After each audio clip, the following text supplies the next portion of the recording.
Hey, it's Kelly and Bobby, and we're back on the emotional series. And today we're talking about an emotion that can be just a killer, a real blocker for progress in our life, and certainly joy and happiness. And the emotion is resentment. And resentment is the emotion that we experience when we have a feeling that we've been wronged by someone or something.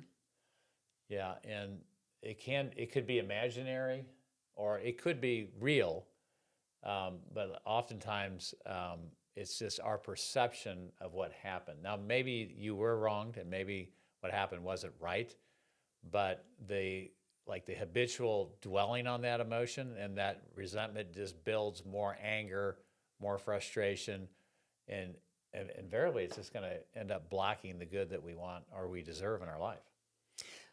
We just filmed an episode with Adam Nimoy, who is son of the iconic actor Leonard Nimoy from Star Trek. And he went into great lengths of a real honest conversation about his relationship with resentment. And it's been really a heavy burden that he has carried most of his life. The weight of the resentment that he had for his dad and their relationship really blocked and held him back. But through that conversation, I learned a lot about resentment, and I learned a lot about myself. And part of it is starting to maybe look at it from a different perspective, looking at it from, I guess, what I can control. So many times I think the resentment builds because, first of all, we're not setting boundaries maybe, and we're not expressing what we want or need in a relationship. And so we want to blame the other.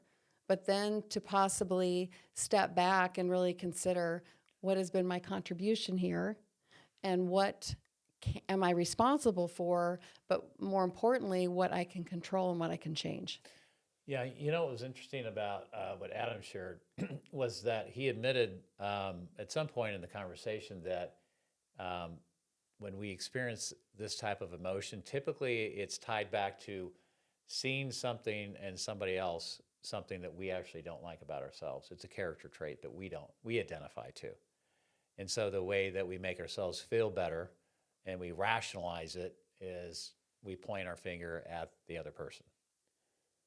I think, which is easy to do, Yeah, right? we've all all do done it. it We all do because it. we don't like the feeling of having to approach what we are labeling an uncomfortable conversation. I think in the past, I really tried to avoid those conversations because I had labeled those as they'd be uncomfortable, and I really got in my head about worrying about what others would think of me if I brought up that conversation. But then it caused feelings of resentment to build because, in the relationship, I was expecting something from another person, but I wasn't asking for it. And I wasn't even letting them know what I really needed or what I wanted. So, what would you say, giving now your understanding of this, what would you tell our audience would be a way to shift and navigate through that? I think something that we have really practiced in our marriage, obviously being married for 30 years, we have both of us have experienced the emotion of resentment where we feel wronged by one another. And what has been, I think, very helpful for me because words have power and we can allow those words to make us feel a certain way. But in all honesty, I've come to the place in my life that I understand that no one can make me think or feel a certain way. I choose that. Right. So I think what's been really helpful for me in our relationship is to be direct with you, to not look at it as it's an uncomfortable conversation. It's what's best for our relationship. And to let you know, I don't feel the way that you do, but help me understand where you're coming from. Let me see it from your perspective. And I'm open to it. But it really didn't move our relationship or marriage in a really healthy situation when I didn't speak up and I didn't voice what I wanted to see in our relationship. Those feelings obviously just built. They build. And then Yeah. what happens? Explosion. Yes. Explosion. Because Yeah. I think we also have this idea that this emotion we're feeling is just like compartmentalized in this one area. But how you do one thing, you do all things. And so if I am sitting with this emotion of resentment and I'm letting it grow and I'm letting it build, and I'm not taking ownership or responsibility for what I can control, it's seeping into all areas of my life. Yeah. And somehow, whatever habitual behavior pattern we're involved in, I don't know if it was Tony Robbins, but somebody said, and I think it's true to a degree, like even though it might be a negative habit pattern, we're getting something out of it. Like at some level, we perceive that we're benefiting somehow from it, when in reality, it's just moving us probably farther away from what we really want. I think my relationship with resentment, let's say, I really haven't experienced it for a very, very long time, because I've changed the meaning to it. That it's really not an uncomfortable conversation. I think someone shared with me, and I was open to receiving the feedback, and it really kind of shifted my perspective. But the idea of just being a really nice person, and a nice person just says yes to everything. And I used to do that a lot because I wanted people to like me. I didn't want confrontation. I didn't want to go to that uncomfortable conversation. But I started being a kind person, and a kind person also is going to share maybe what someone may not want to hear just yet, but it's beneficial to both of us growing. Yeah. Well, I appreciate that. Yeah. And I know, like Adam Nimoy, and if you haven't seen this episode, go check it out.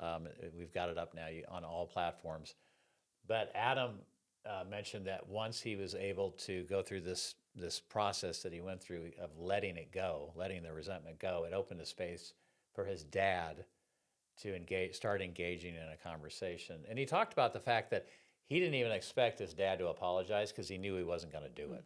Didn't have the capacity. Yeah. Yes, it just wasn't part of his DNA. And I think for maybe a lot of that generation, like our parents' generation, it just wasn't something that they engaged in. I don't know if it's just maybe they didn't think about it, or when you said they didn't have the capacity, it wasn't something that they even thought about practicing because they didn't see it more than I know my dad probably never saw that.